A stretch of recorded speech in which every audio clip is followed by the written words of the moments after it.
Bruna Isabela, a nossa entrevista de hoje. Isso, Carlinhos, né? Como a gente trouxe nos destaques, nós vamos falar sobre a movimentação das forças de segurança, né, que está em busca do reajuste salarial, que é dever do Estado de Minas, né, através do governador Romeu Zema, de ser aplicado aos trabalhadores, aos militares, né, às forças de segurança da nossa cidade. E não só da nossa cidade, mas de todo o Estado, né? Nós estamos recebendo o delegado, doutor Renato de Alcino Vieira. Doutor Renato, seja bem-vindo, bom dia. Bom dia, Bruna, Carlos, né? Mais uma vez, uma alegria estar aqui na Rádio Imbirara, né? Talvez um dos mais importantes meios de comunicação da nossa região. Sim, nós estamos, né? Eu, pelo Sindicato dos Delegados de Polícia, né? Agora naquela licença, ainda na licença sindical, que deve durar até o próximo ano. Continuo delegado aqui em Araxá, Carlos, tá? Mas em licença sindical, na busca pelos nossos direitos, garantias, prerrogativas, é uma luta nossa, né? Vou fazer um pequeno, não uma correção, mas um apontamento, né? Não é reajuste, né? Nós não queremos aumento. As forças de segurança pública, né? O funcionalismo público do Estado de Minas Gerais não deseja aumento. O que nós queremos é a recomposição das perdas inflacionárias. Quando a gente está falando assim de segurança pública, doutor Renato, por alto, quantas pessoas ativas, né, que fazem parte dessa força de segurança, né? Porque é um quantitativo grande, porque não abrange só. Muitas pessoas acham que é só a polícia civil, só a polícia militar, né? Mas os outros cargos da segurança pública, né, que compõem a segurança pública. Nós podemos estimar em quase 100 mil servidores públicos, porque nós temos policiais militares, policiais civis, né, na casa de 10 mil servidores, e temos ainda os policiais penais e os agentes socioeducativos, né? Além desses quadros, né, de policiais, nós temos nessas esferas, nesses órgãos, nós temos os servidores administrativos que atuam conosco. Doutor Renato, e para a gente explicar para as pessoas, né, o porquê porque muitas pessoas estão questionando, mas por que as forças de segurança estão atrás dessa recomposição, por que isso não foi aplicado, e o que é a recomposição salarial, né, como o senhor explicou, né, lembrando que isso está em lei, né, que deveria ser aplicado pelo Estado de Minas. Então eu gostaria que o senhor explicasse isso para a população, o porquê, né, desse movimento todo que vocês estão em busca de uma coisa que não está sendo cumprida, que deveria estar sendo cumprida através da própria lei. Isso mesmo, Bruna, é um preceito constitucional, ou seja, está previsto na Constituição, na legislação, que é a recomposição salarial. Recomposição, para que os ouvintes, os telespectadores aí compreendam, recomposição é aquela perda em relação da inflação. Então, quando você, no serviço público, você tem isso de maneira acumulativa, isso impacta diretamente. No caso da segurança pública, eu vou fazer um recorte dentro do funcionalismo, essa recomposição é devida, e mais do que devida, ela é reconhecida pelo próprio governador, né? Tem vários vídeos dele aí, de quando eleito, depois quando reeleito, ele afirmando que isso aí seria garantido, uma promessa. Então, em relação à segurança pública especificamente, em 2019 nós tivemos movimentos, porque nós víamos desde 2015 sem a recomposição. Sabe o que é isso, Bruna? Desde 2015? Nós estávamos em 2019, desde 2015, sem a recomposição. Uhum. Sabe o que é isso? O seu salário vai sendo corroído mensalmente, sabe? Em decorrência do aumento dos preços de itens básicos, como cesta básica, como habitação. Então, lá em 2019, as forças de segurança pública, as entidades representativas, os deputados, os secretários de governo, o próprio governo, nós sentamos numa mesa e ajustamos um acordo. Por isso que muitas das vezes você vê campanhas das entidades nossas, né, indicando que o governador mente, que não cumpre a palavra, né? Porque fizemos um acordo de que haveria essa recomposição em 3 parcelas. Esse acordo foi formalizado uma ata em 2019, novembro de 2019, e foi estipulado que nós teríamos isso em 3 parcelas. O governo pagou a primeira parcela e não pagou as demais. E de lá para cá, a gente não consegue mais ter essa recomposição que hoje seria superior. Recomposição, Carlos. É importante a gente registrar sempre. Não é o aumento. Vai ter um aumento de salário, né? O indivíduo ganha um salário mínimo e vai passar a ganhar R$2.000, por exemplo. É diferente. Todo ano, a propósito, o salário mínimo tem um reajuste. Que é uma recomposição. Exatamente. Também. O salário mínimo, esse ano teve a primeira recomposição real, né? Você tem um valor que você vai corrigir essa distorção em relação a quem, né, esse valor que é corroído durante o ano. Então, o governo tinha assumido isso. Se nós formos calcular essa falta de recomposição, hoje, só a segurança pública ela é superior a 40%. né, que deveria ser entregue. Aí me vem o governo do estado e está com um projeto, inclusive está pautado para essa semana, para ser votado em plenário, um projeto sugerindo uma recomposição de 3,62%, sabe? É uma aberração, Bruna, uma aberração, uma falta de respeito com os servidores da segurança pública. Por isso que acho que vocês me chamaram aqui, por isso que vocês veem em todo o estado de Minas as polícias realizando as suas mobilizações, realizando as suas manifestações, e elas seguirão, viu, Bruna? Até é isso que às vezes preocupa um pouco, né, doutor Renato, que essa mobilização da polícia, porque preocupa a população. Porque a população fica com medo da polícia parar, da polícia deixar de atender, diminuir as suas atividades e, claro, né, dentro do que é direito, né, das forças de segurança, também reivindicar. E o que está acontecendo em Araxá, né, que tipo de paralisação, vai haver redução de serviço, o que já está acordado aí com as forças de segurança para ser feito em Araxá, claro, né, para essa reivindicação, né, da classe? Olha, primeiro, Bruna, a sociedade tem que se preocupar mesmo. Tem que se preocupar porque, sobretudo, a gente tem, né, um quadro de um governo que não cumpre o que promete. E a partir disso, quando você não cumpre aquilo que você prometeu, aquilo que você, de alguma maneira, fez o compromisso, você cria uma sensação, uma falta, né, de pertencimento em relação a quem está desempenhando aquela função. Qual que é o quadro hoje? As manifestações, as polícias civis e militares, penais, elas são proibidas por lei de fazer greve. Então a população, né, de certa maneira, ela tem essa consciência, não haverá greve. E eu duvido, Carlos, de que um policial, seja um policial civil, um policial penal, um policial militar, que a gente vai, né, para o trabalho com má vontade. A polícia não tem má vontade. O que você vai ter, Bruna, isso é latente, a gente já encontra, você visualiza isso nos policiais, é uma desmotivação. A tropa, os policiais, as equipes de trabalho estão muito desmotivadas. É a mesma coisa de você ver o jogo do seu time, você fala, poxa, aquele jogador está com má vontade. Muitas das vezes não é má vontade, ele tem uma boa remuneração, ele tem uma boa condição de trabalho, que não é o caso nosso, mas ele está desmotivado, porque não pertence, não está se sentindo bem naquele ambiente, aquele time não se identifica, e assim está hoje a segurança pública com o Estado. A gente já sofre com as limitações. É limitação de pessoal, é limitação de estrutura física, você não tem estruturas adequadas para os policiais trabalharem, é policial tendo que utilizar recursos próprios para poder entregar o serviço ao cidadão. O cidadão, o pessoal que está nos ouvindo tem que compreender isso. Sabe? A gente, para entregar, muitas das vezes, para a gente, de alguma maneira, entregar uma segurança de qualidade, como aqui em Araxá, que é uma das cidades mais seguras, e muito disso graças à performance da própria sociedade, que ajuda as polícias, tá certo, Carlos? Porque tiver lugar aí que não tem essa ajuda, de prefeitura, de sociedade civil organizada, as polícias estão sucateadas, muito sucateadas, sabe? O recurso que está vindo para a segurança pública no geral, são recursos daquelas emendas parlamentares, comprando arma e viatura. E não só de arma e viatura vive a polícia. Precisamos de estrutura, precisamos de prédios, precisamos de sistemas mais avançados, sistemas de informática. O crime está se organizando, nós temos que nos organizar. Agora, o determinante na atuação de um agente de segurança pública é a motivação.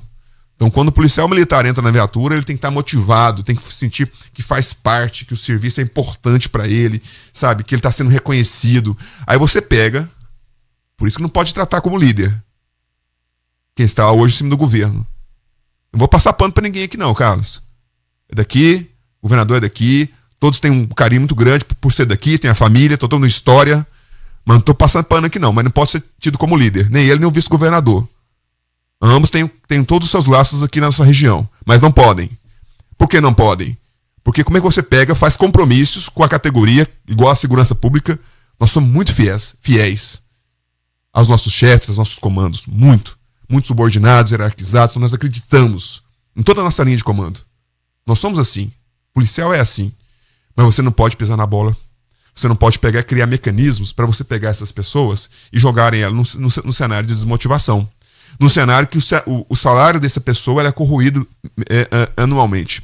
O Sinfasfisco, que é o sindicato dos auditores, dos funcionários da Receita, fez um levantamento, porque o vice-governador foi na televisão esses dias, falar que não tinha medo de polícia, tinha medo de bandido, falar, enfim, elogiar a polícia de Minas, mas sem, de alguma maneira, reconhecê-la. Então foi lá elogiar o estado mais seguro, etc e tal. E ele falava lá que não tinha medo de bandido, de polícia, tinha medo de bandido, etc e tal. Realmente não tem que ter. Nossas manifestações, mobilizações são justas e legítimas e sempre serão democráticas e ordeiras. Vocês podem ter certeza disso. Com certeza. A grande dificuldade, Carlos, que o indivíduo não consegue controlar é o que está dentro. É motivação.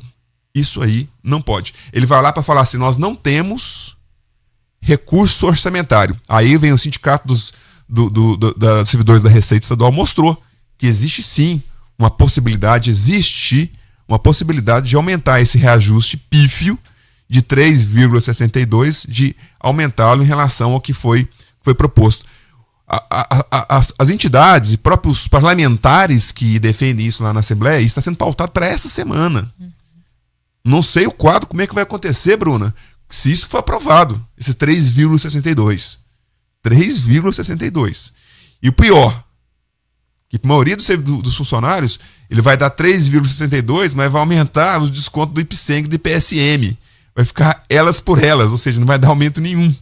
Além de uma série de medidas que vai... Então, assim, quando o governador vai lá e fala que não tem, e você vem uma entidade que tem acesso aos dados fiscais e fala que é possível, aí você joga mais um fator para desmotivar a tropa, para desmotivar as equipes de policiais. Tá certo. E a participação dos ouvintes, o Adercides, né, tá dizendo o seguinte: tenho certeza que a população está de acordo com as suas reivindicações. Estamos juntos com vocês.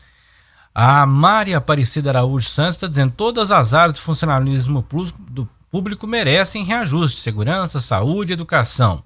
Os funcionários estão sem recomposição há vários anos, principalmente também os aposentados. O senhor quer comentar isso? Sim, primeiro eu agradeço, né? A gente tem um apoio muito grande da população. Nós fizemos uma manifestação semana passada em Uberlândia, assim, algo assim que até emociona, sabe?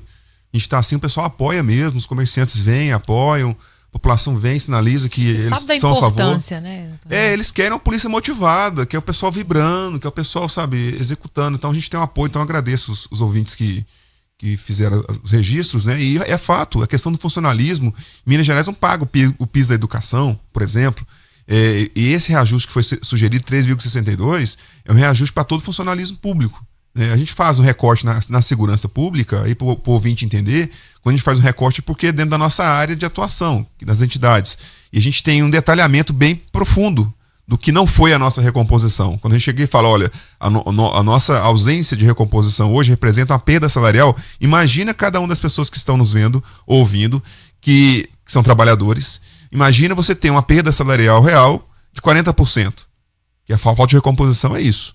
Então você ganhava 1.000, hoje você ganha menos 40%, porque você passa a gastar mais com outras atividades. Então, quando a gente fala da segurança, não que a gente está desconsiderando as outras áreas, ao contrário. Por exemplo, o Sindicato dos Delegados de Polícia do Estado de Minas Gerais faz parte da Frente Mineira em Defesa do Serviço Público, onde estão vários segmentos e a gente tem lutas comuns. Essa luta que está sendo travada da recomposição é uma luta comum. Eu fiz o recorte aqui da questão da segurança porque a gente tem os nossos índices aqui, as promessas, as tratativas, mas é justo que todo o funcionalismo tenha o seu reajuste, seja reconhecido. O funcionalismo público é importante, o Estado é importante para a sociedade, principalmente para aqueles mais vulneráveis. Nós estamos vendo aqui situações de colapso, como está acontecendo agora no Rio Grande do Sul, como foi em Brumadinho, as tragédias que aconteceram, quem intervém ali, quem ajuda, quem dá o passo seguinte é o Estado, são as forças de segurança, é o funcionalismo público, além, né, como o Rio Grande do Sul a gente está vendo, a questão dos voluntários. Mas se você não tiver uma organização do Estado, você não consegue passar por aquela tempestade. Doutor Renato, eu gostaria que o senhor explicasse sobre a estrita legalidade, né? Na pergunta anterior eu perguntei para o senhor sobre essa questão de impactar em Araxá, até o trabalho mesmo das forças de segurança. Então eu gostaria que o senhor explicasse o que é a estrita legalidade para os nossos ouvintes e se Araxá vai chegar, né, a esse ponto, a ter aí todos o efetivo das forças de segurança atuando dentro da estrita legalidade. Bruno, é o seguinte, para nós, eu vou falar pela minha categoria, tá? Para nós, delegados de polícia, a estrita legalidade está autorizada em todo o estado, em Araxá, inclusive. O que acontece é que os colegas ficam aí esperando que as coisas se concretizem. E muitos não aderem ou não aderiram. Então você já tem movimentos aqui em Araxá mesmo da estrita legalidade. O que é estrita legalidade?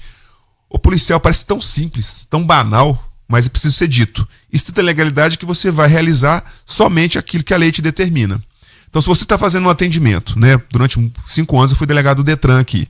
E naquele dia que eu estou fazendo atendimento, a internet do estado caiu e eu coloquei o meu telefone para operar, a internet do meu telefone para operar um determinado servidor para poder fazer um atendimento, isso não vai acontecer. O servidor não vai fazer isso. Se você tem três policiais numa determinada unidade e você tem que fazer uma escolta de preso, você precisa de, no mínimo, por conta da superioridade de força, no mínimo 2. Aí você vai ter que tirar 2 policiais para fazer uma escolta, talvez para uma audiência, e ficar o dia inteiro numa audiência. Com certeza, aquele crime que chegou na delegacia, ele não vai ser apurado naquele dia. Porque o policial não vai sair sozinho para fazer uma escolta de preso, como acontece. Como acontece. Então, estrita legalidade é fazer aquilo que a lei determina estritamente. Sabe aquele plus, aquele gás que a gente tira do próprio bolso para as coisas acontecerem? E eu fiz isso várias vezes na minha vida, que você corre atrás das coisas, você vai atrás do município, atrás de um CONCEP. Os policiais não vão fazer isso. Sabe, o Estado ele tem a gestão do órgão, o Estado ele tem a obrigação de dar condições de trabalho. O Estado tem a obrigação de pegar e dar os elementos, os instrumentos necessários para você entregar a segurança pública, no nosso caso, que somos policiais. E nós vamos fazer com que o Estado cumpra isso. E é importante, doutor Renato, explicar para as pessoas que mesmo que esse reajuste de 3,6%, né, seja aprovado na Assembleia, ele não é o suficiente, como o governador tem argumentado, que é o mesmo reajuste, né, que está dando para outras classes, mas existe a questão de que o reajuste das forças de segurança já vem de muito tempo sem esse reajuste. Então, só o 3,6% não seria o reajuste correto e justo, né, para essa classe, visto todos esses reajustes, esses anos que ficaram sem esse reajuste. A gente tem visto muito, né? As redes sociais têm servido para isso. As pessoas tentarem levar as outras a engano, né? Então, quando o ouvinte, o telespectador, ele ouvir, ele ter essa informação de que, mas o governo federal deu um índice parecido para a educação. Mas o governo do estado, o Ministério Público deu um índice parecido para os seus funcionários. O Tribunal de Justiça deu um índice parecido. Detalhe, a maioria, todos esses órgãos, têm recomposições anuais. Então eles tiveram recomposições nos anos anteriores. Diferente da gente, que não tem. Como eu disse para você, o nosso acumulado é em torno de 40% de déficit, que não teve a recomposição nem da inflação. Nem da inflação. Não estou falando de aumento, não, Carlos. Eu estou na Polícia Civil há 28 anos. Há 28 anos na Polícia Civil. Nesse período, acho que nós tivemos, se eu me recordo, 1 ou 2 situações de aumento salarial real. Uma foi lá em 1997, quando daquela greve. As pessoas ficam com receio quando vê essas movimentações das forças policiais por conta daquele evento de 97, que houve inclusive 2 mortes. Né, no centro de Belo Horizonte, as pessoas ficam com esse receio. O que a gente tem que fazer o que nós temos que cobrar é os direitos, garantias, as prerrogativas nossas, né, por meio de manifestações e mobilizações ordeiras democráticas. Isso nós temos feito e nós vamos continuar a fazer. E nesse ponto, Bruno, é importante, Carlos, porque este ano é um ano eleitoral, um ano de eleições dos municípios. O funcionalismo público está presente em todos os municípios do estado de Minas. Polícia Militar e Educação em todos os municípios, sem exceção. Nós, Polícia Civil, atendemos todos os municípios, direto ou indiretamente. As entidades estão caminhando, todas as entidades de classe dos servidores da segurança pública estão caminhando, alguns já declararam. Nós estamos falando aqui de várias entidades da segurança pública, civil e militar, de que o candidato à cadeira de vereador ou de prefeito que tiver apoio do governo do estado esses candidatos não terão apoio da segurança pública. Não terão apoio.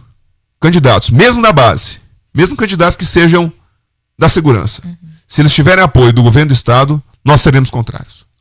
Em todo o estado de Minas, sem exceção. E não é só um movimento que vai acontecer nas forças de segurança, Carlos. Esse movimento vai acontecer em outros segmentos do funcionalismo público, por exemplo, a educação. Candidatos que tiverem. E outra coisa, o projeto está lá. Nós temos um deputado aqui, deputado Bosco. O projeto está lá na Assembleia para ser votado. Projeto ridículo, de 13,62. Será apresentada a emenda. Nós estamos indo gabinete por gabinete, nas redes sociais, falando com cada um dos deputados estaduais. A importância, a necessidade de recuperar a autoestima desses policiais. Recuperar a motivação, a vibração da segurança pública. Esses policiais da base do governo, que forem para o plenário e rejeitarem a emenda para sofisticar esse reajuste, com certeza eles não terão a sensibilidade da segurança pública. Eu falo no ambiente político, viu, Carlos? Não é ameaça, não é nada, não. Porque é aí que aperta. É questão política, de apoio. Mesmo do voto ali na urna. Não terão. Definitivamente. As classes contarem com os apoios dos políticos, né, doutor Renato? Porque é o que se espera de quando você elege representantes, né? Claro que você não vai votar em uma pessoa, né, em um candidato que não te representa, não tem ali os mesmos valores, né? Então, com certeza, né, o que a gente imagina que todas essas categorias, né, irão fazer. Agora, doutor Renato, só para a gente esclarecer para a população também, existe alguma forma que a população pode apoiar, pode participar, né, e estar nas manifestações, como que isso acontece, como que vocês divulgam, quando acontece, para que a população também possa apoiar, que claro, né, quem acaba perdendo com essa desmotivação, como o senhor disse no início da entrevista, das forças de segurança, é justamente a população que conta e confia o tempo todo na polícia, né? A população, ela tem nos apoiado. Tem sido assim, muito, muito gratificante quando você está nas manifestações. Por conta da minha representação, eu estou com representação estadual, eu tenho participado muito dos eventos em Belo Horizonte. Então, dia 29, na quarta-feira, 10 horas da manhã, na Assembleia Legislativa, nós teremos um movimento, uma manifestação em torno desse assunto, que é a questão da recomposição. Então, dia 29, nós estaremos lá. Provavelmente, no dia 29, nós teremos ações no interior. Aqui em Araxá, eu não tenho um retorno ainda, mas sempre que acontece, nós temos o apoio. E como é que vem esse apoio? A pessoa participa, você está passando num carro de som junto com os demais colegas da segurança, as pessoas aplaudem, as pessoas chegam, fazem registro fotográfico, compartilham nas suas redes sociais e principalmente hoje, né? Instagram, Facebook, próprio Twitter, quando você joga essas informações ali, você vê o respaldo social que você tem da nossa demanda.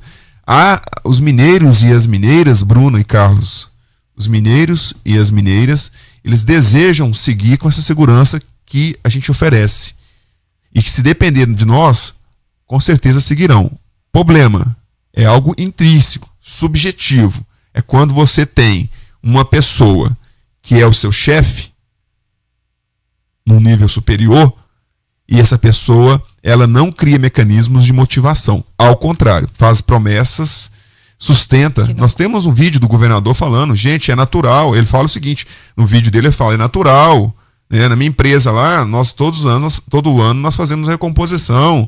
O Tribunal de Justiça tem, o Ministério Público tem. Por que vocês não vão ter? Nós estamos com compromisso de entregar isso. Tem um vídeo dele que fala com essas palavras. Quando você faz esse movimento, aí você pode buscar pessoas que estudam a liderança, que estudam os movimentos de coordenação de outras pessoas, você vai ver que é um movimento que você não pode fazer. Você está blefando, você blefou. Você não cria confiança. Você não cria confiança, as pessoas vão perdendo o pertencimento daquilo que ela faz, vai perdendo a motivação. E é isso que a gente quer resgatar, Carlos. Quer resgatar a motivação, a vibração do pessoal. E como é que nós vamos fazer isso? Com o apoio da população, com o apoio dos parlamentares, do deputado Bosco, que é da nossa região, lá no plenário. Então, assim, quem está nos vendo ou nos ouvindo, a gente pede isso. A sua base de apoio política, seja o vereador, que você tem acesso, o deputado, manda uma mensagem, informa que isso é importante para a sociedade, para o Estado de Minas, né? É importante para vocês. Tantos candidatos, hoje deputados, né, que foram votados aqui na cidade, né, você que às vezes votou num candidato, né, que não cobrar seja o próprio deputado, representante, né? Que cobre, né, telefone para ele, para o assessor dele, fala, aqui a gente quer apoiar, né, a reivindicação da força de segurança, né? É isso que e a gente já vê isso, viu, Carlos? A gente tem visto isso, tem ido muito na Assembleia e a gente tem notícia, né? As pessoas, elas se envolvem na nossa causa, sabe? A gente explica, tem que ser bem explicado. Não é impressão que é uma preguiça. Porque já ganha X e o cara que faz isso ganha isso. Gente, a carreira pública é uma carreira muito custosa. É muito difícil se você está na carreira pública. Mas a remuneração é uma remuneração sofisticada, boa em relação ao restante. Mas se você colocar a entrega, esses dias foi dito pelo governador, aí começam as ações que jogam a moral para baixo. Ele chegou na entrevista, numa rádio nacional, e tratando todos os funcionários do estado de Minas Gerais como casta de privilegiados. Poxa, Carlos. Não é fácil ser um servidor público, né, doutor Renato? Porque, e ainda mais ter essa desmotivação pela falta da recomposição.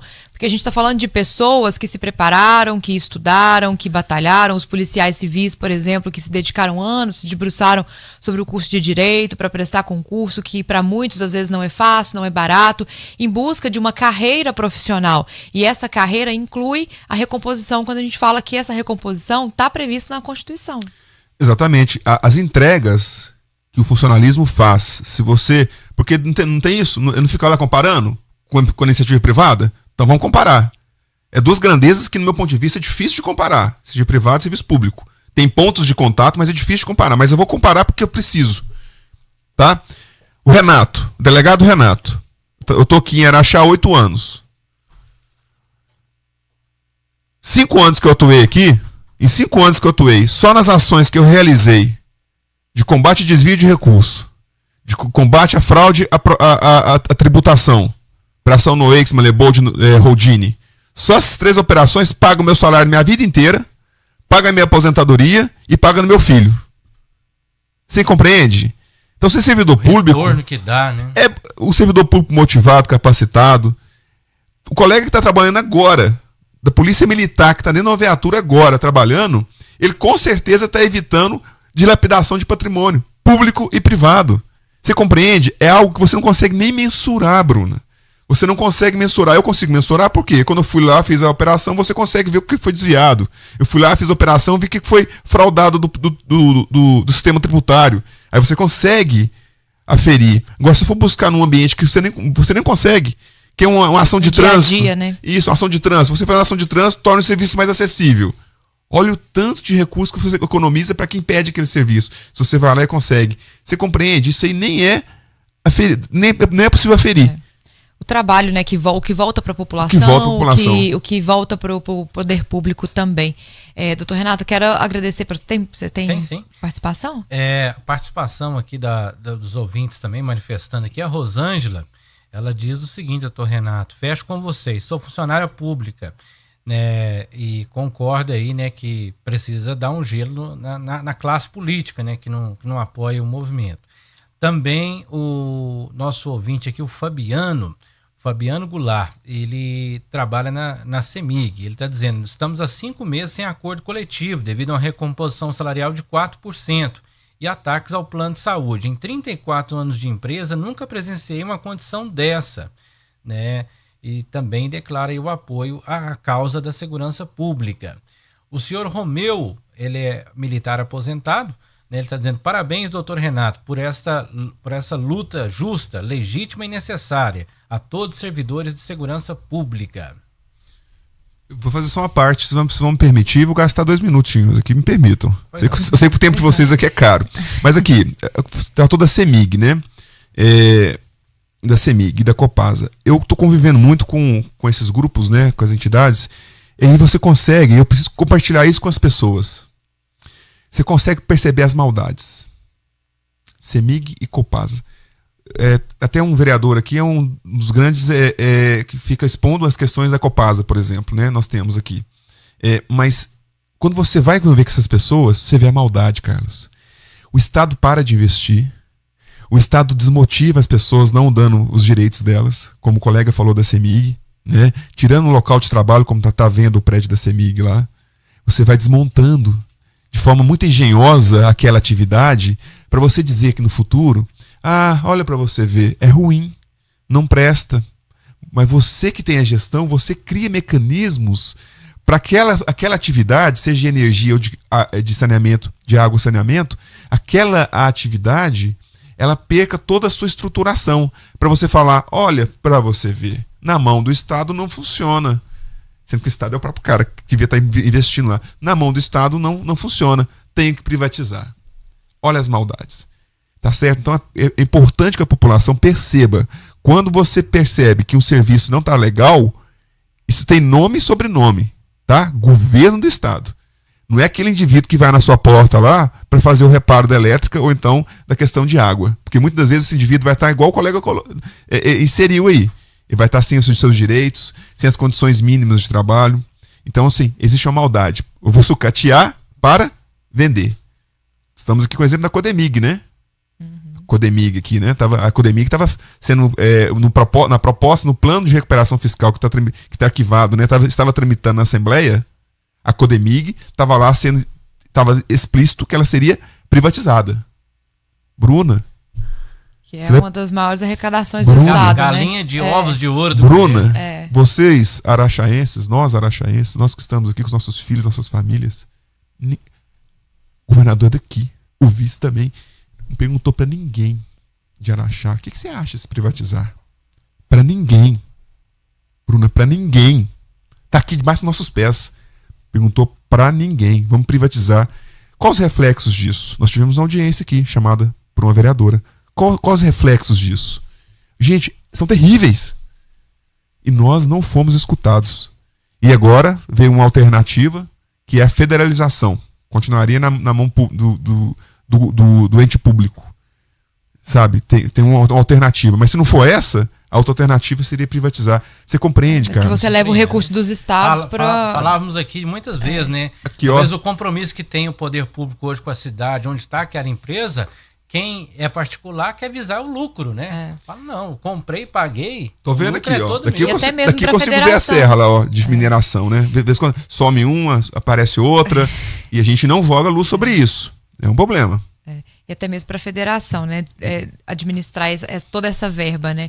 Doutor Renato, eu gostaria de agradecer pela sua presença aqui. É claro que a gente teria aí muito mais assunto para falar dentro desse tema, né? É um assunto importantíssimo, mas eu acho que é importante trazer essas informações para a população, chamar a atenção para que as pessoas também apoiem, né, essa causa que é importante, né? As forças de segurança são aí um dos serviços públicos, né, mais importantes que a gente tem, o que mantém a nossa qualidade de vida no dia a dia, né, mantém a nossa segurança, mantém aí a nossa efetividade, né, em busca da eliminação da criminalidade, e a gente espera que isso aconteça, que essa recomposição seja justa a todas as forças de segurança e principalmente pelo excelente trabalho que a polícia faz, né, aqui em Araxá principalmente. A Polícia Civil tem um trabalho de qualidade, né, de muita excelência e, claro, né, de ser aplaudido mesmo. A Polícia Civil é muito efetiva aqui na cidade e a gente espera que os policiais, né, que toda a Força de Segurança continue motivada para que isso aconteça. Muito obrigada pela sua presença. Obrigado, eu que agradeço, Bruno, a oportunidade. Desculpa ter me alongado em alguns temas aqui. Realmente, falando da minha parte aqui da Polícia Civil, nós temos excelentes profissionais com excelentes retornos para a sociedade, em Araxá especialmente.